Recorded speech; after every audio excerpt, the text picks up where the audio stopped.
역대하 24장 말씀을 보겠습니다.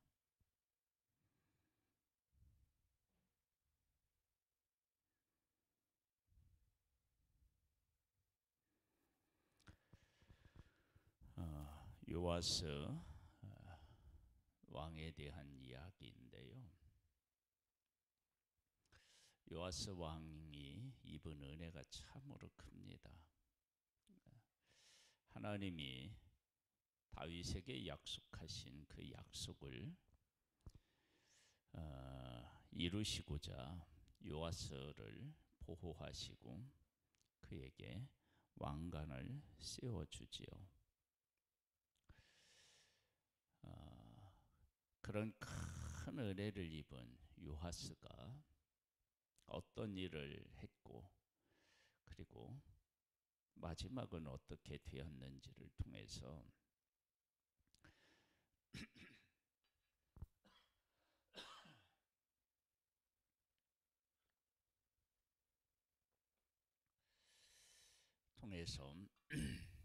우리가 신앙생활하면서 빠지기 쉬운 함정에 대한 이야기를 함께 나눠보도록 하겠습니다. 한번 보겠습니다. 요아스가 왕위에 오를 때에 나이가 7세라. 예루살렘에서 40년 동안 다스리니라. 그의 어머니의 이름은 시비하요 부에벳사바 사람이더라.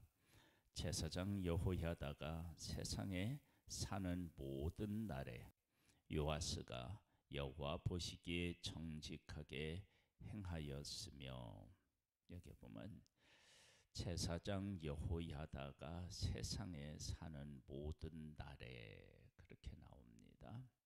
이 말씀을 우리가 좀 더 익숙한 상황으로 설명을 한다면 이런 거예요.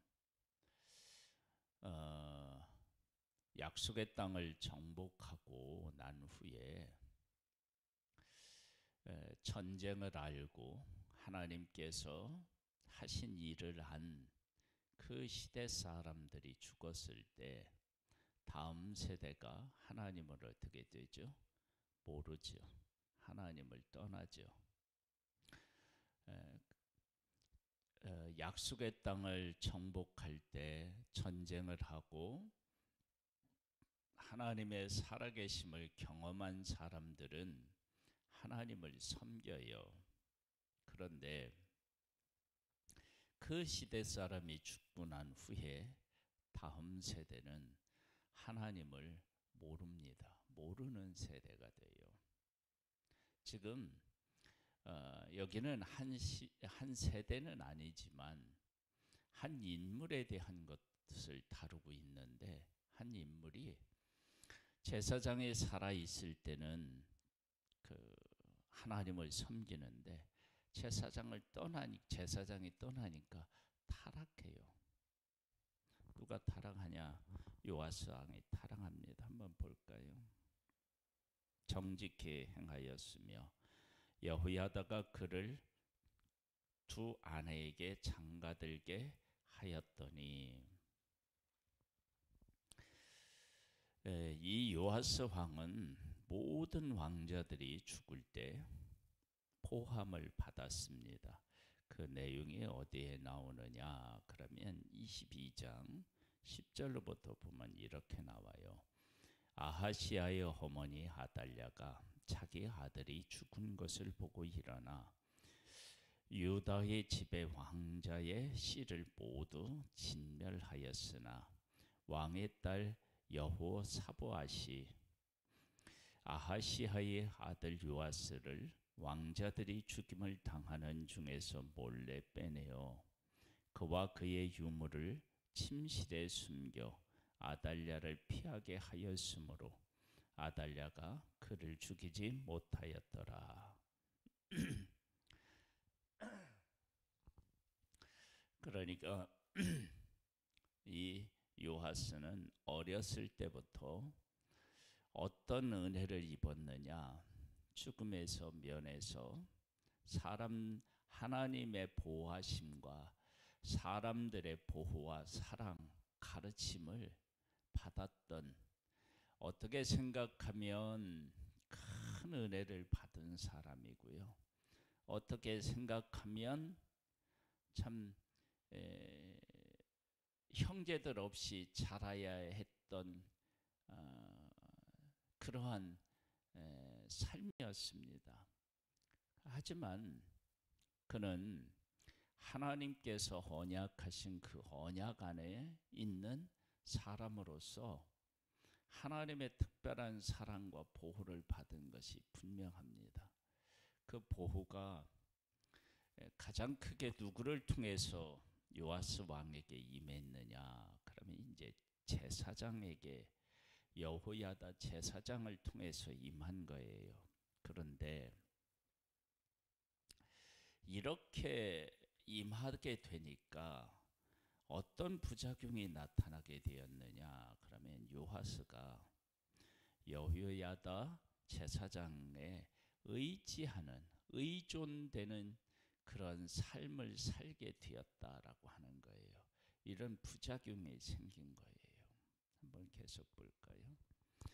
그 후에 요아스가 여호와의 전을 보수할 뜻을 두고 제사장들과 레위 사람들을 모으고 그들에게 이르되, 너희는 유다 여러 성읍에 가서 모든 이스라엘에게 해마다 너희 하나님의 전을 수리할 돈을 거두되 그 일을 빨리 하라 하였으나 레위 사람이 빨리 하지 아니한지라.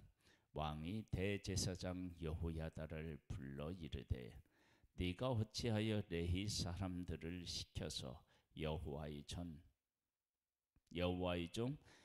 모세와 이스라엘 회중이 성막을 위하여 정한 세를 유다와 예루살렘에서 거두게 하지 아니하였느냐 하니, 이는 그 악한 여인 아달랴의 아들들이 하나님의 전을 파괴하고 또 여호와의 전의 모든 성물들을 바알들을 위하여 사용하였음이었더라. 무엇도 하느냐? 그러면 여기에 보면 하나님의 전을 보수해요. 여호야다 제사장의 가르침을 받고 자라고 난 후에 자기도 자기의 어떤 그 생각이 있고 뜻이 있지 않겠어요?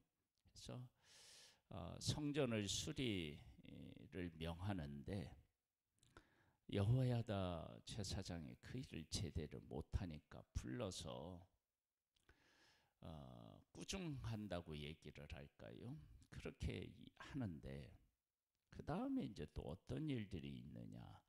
이에 왕이 말하되어 한 궤를 만들어 여호와의 전문 밖에 두게 하고 유다와 예루살렘에 공포하여 하나님의 종 모세가 광야에서 이스라엘에게 정한 세를 여호와께 드리라 하였더니 모든 방백들과 백성들이 기뻐하여 마치기까지 돈을 가져다가 궤에 던지니라. 지금 백성도 하나님의 전을 공사하는 일에 대해서 기쁘게 여겼습니다. 이제 기쁘게 여겼는데 이 기쁘게 여기는 이 마음이 나중에 이제 또 어떻게 또 변하는지 그것도 이제 우리가 알 수 있는데요. 레위 사람들이 언제든지 궤를 메고 왕의 관리에게 가지고 가서 돈이 많은 것을 보이면 왕의 서기관과 대제사장에게 속한 관원에게 와서 그 궤를 쏟고 다시 그곳에 가져다가 두었더라.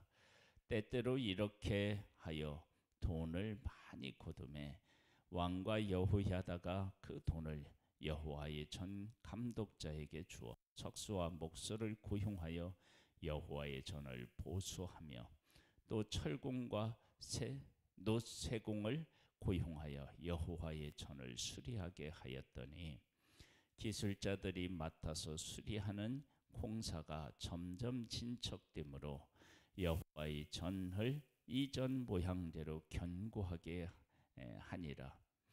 공사를 마친 후에 그 남은 돈을 왕과 여호야다 앞으로 가져왔으므로 그것으로 여호와의 전에 쓸 그릇을 만들었으니 곧 섬겨 제사 드리는 그릇이며 또 숟가락과 금은 그릇들이라. 여호야다가 세상 사는 모든 날에 여호와의 전에 항상 번제를 드렸더라.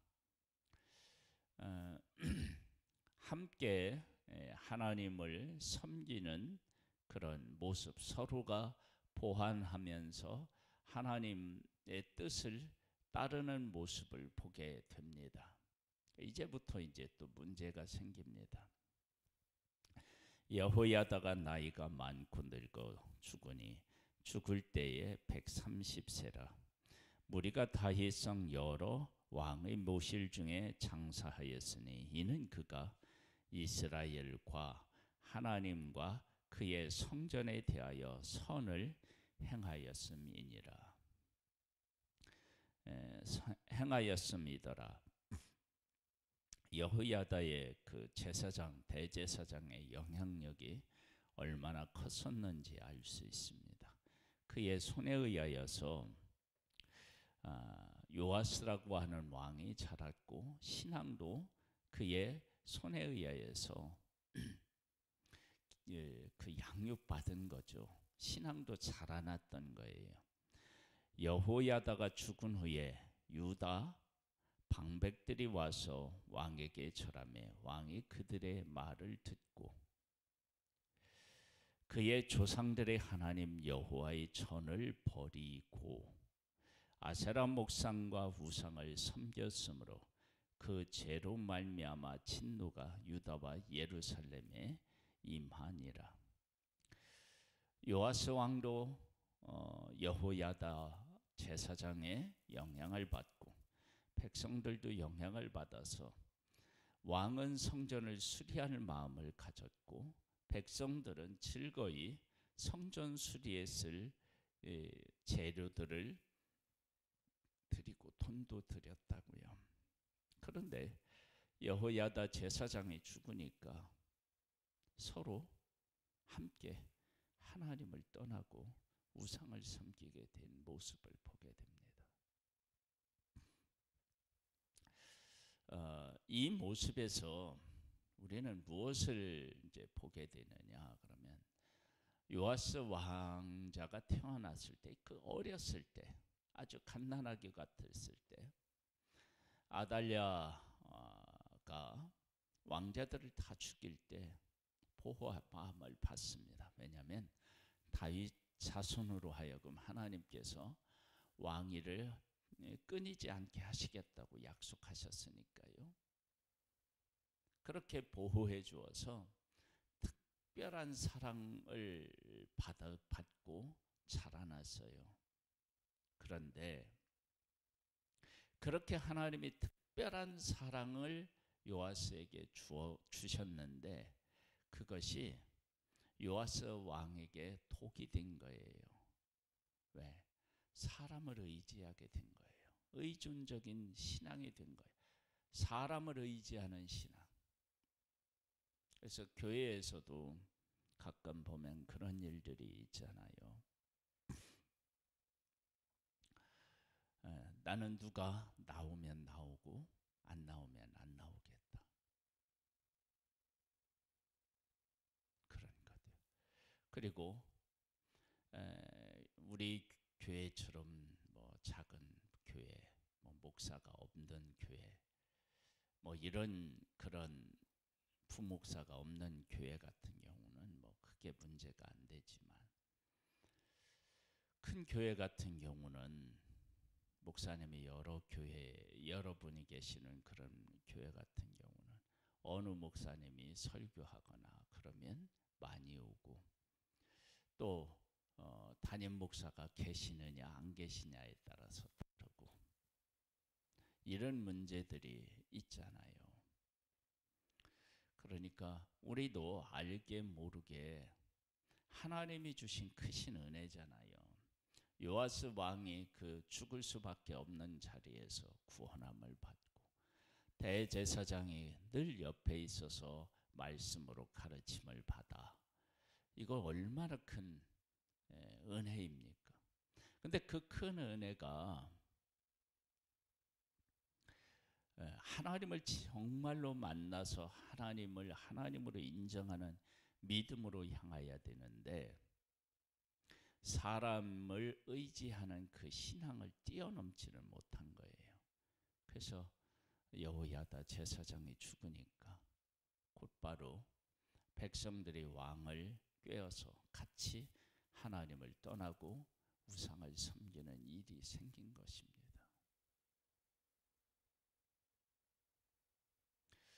우리의 신앙이 하나님의 크신 은혜가 정말로 나에게 베풀어 주신 하나님의 은혜를 깨달아 알고 그 하나님을 만나고 섬겨야지,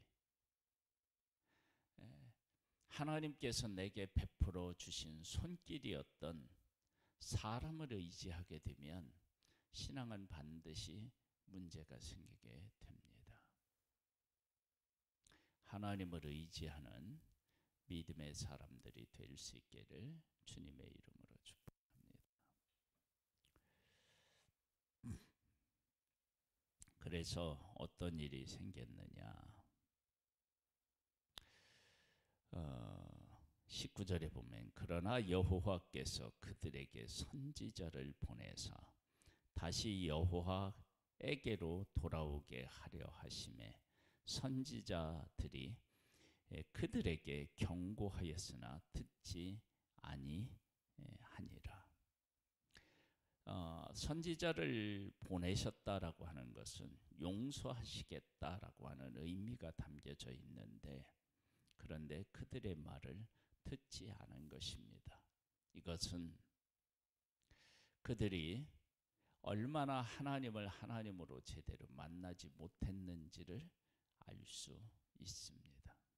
한번 볼까요? 이에 하나님의 영이 제사장 여호야다의 아들 스가랴를 감동시키심에 그가 백성 앞에 높이 서서 그들에게 이르되 하나님이 이같이 말씀하시기를 너희가 어찌하여 여호와의 명령을 거역하여 스스로 형통하지 못하게 하느냐 하셨나니 너희가 여호와를 버렸으므로 여호와께서도 너희를 버리셨느니라 하나 그들이 무리가 함께 꾀하고 왕의 명령을 따라 그를 여호와의 전뜰 안에서 돌로 쳐 죽였더라. 하나님의 뜻을 그리고 하나님께로 돌아오기를 전하고 애쓴 사람을 죽인 것입니다. 왜 이런 일이 일어났느냐? 그러면 하나님께서 요아스 왕을 어릴 때부터 보호하신 거예요.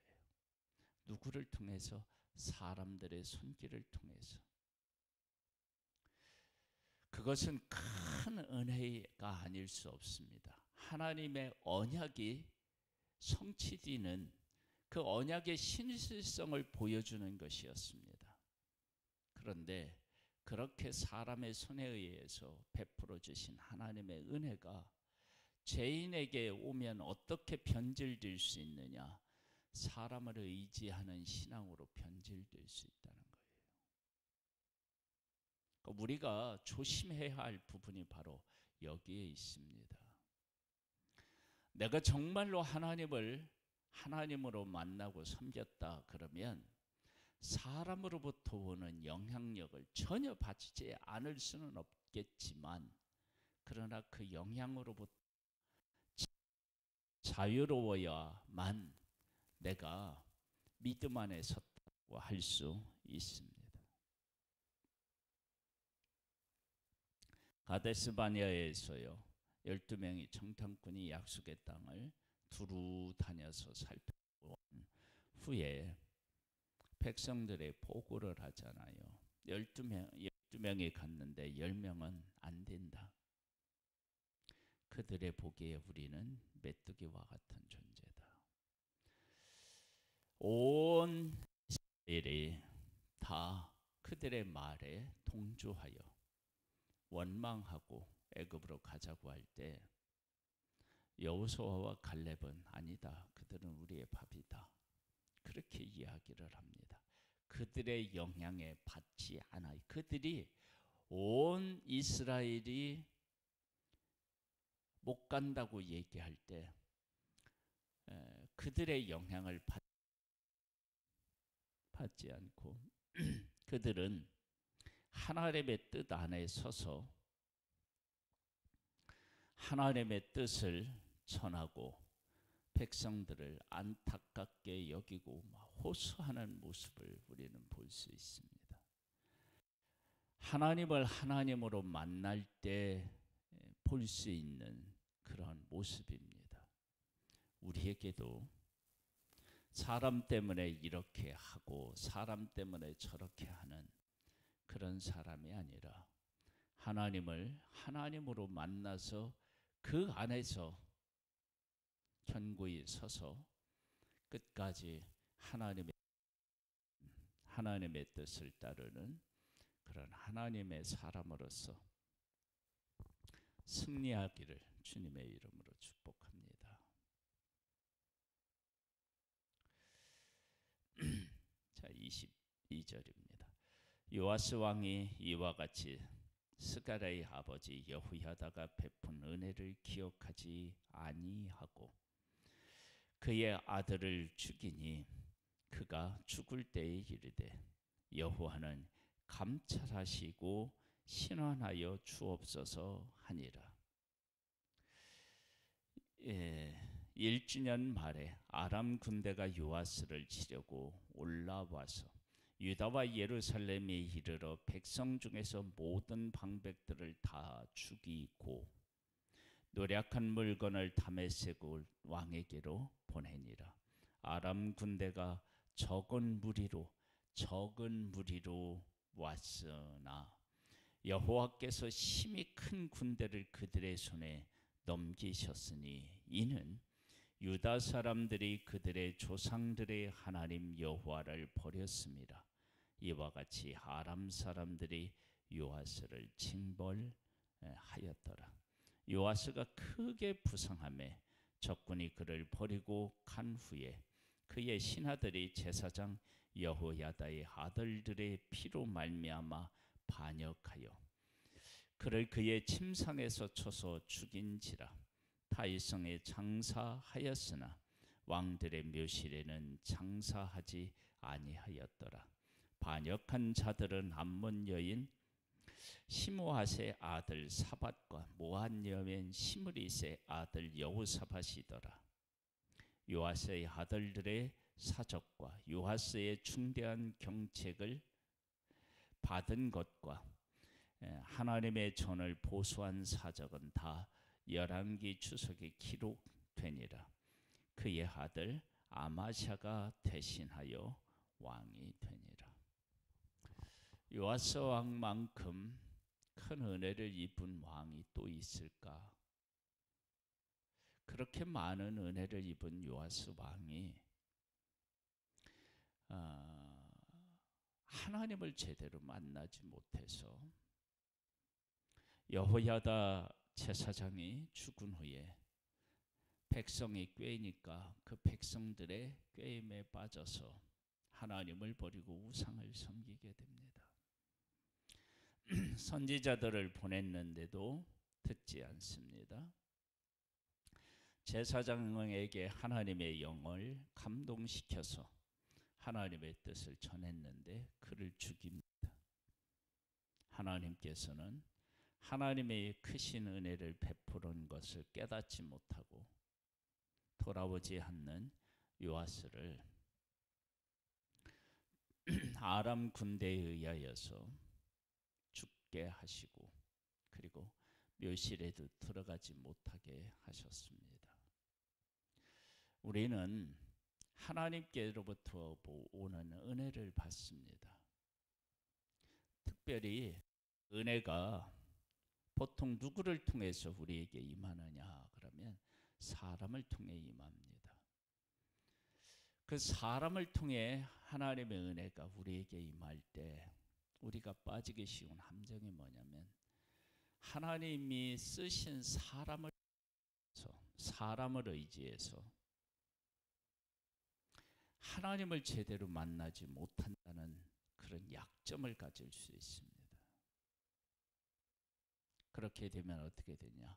그 사람이 어떻게 되느냐에 따라서 내 신앙이 영향을 받게 된다는 거죠. 그것은 건강한 신앙이 아닙니다.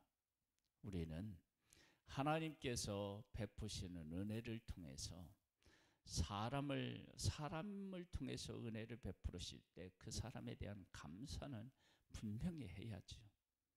그러나 그 사람을 의지해서는 안 됩니다. 하나님으로 만나서 하나님과 함께 살아가는 그 신앙이 복된 신앙입니다. 복된 믿음을 가지고 끝까지 믿음의 경주에서 완주할 수 있게 되기를 주님의 이름으로 축복합니다. 하나님 아버지, 은혜를 감사드립니다. 하나님은 우리를 사랑하십니다.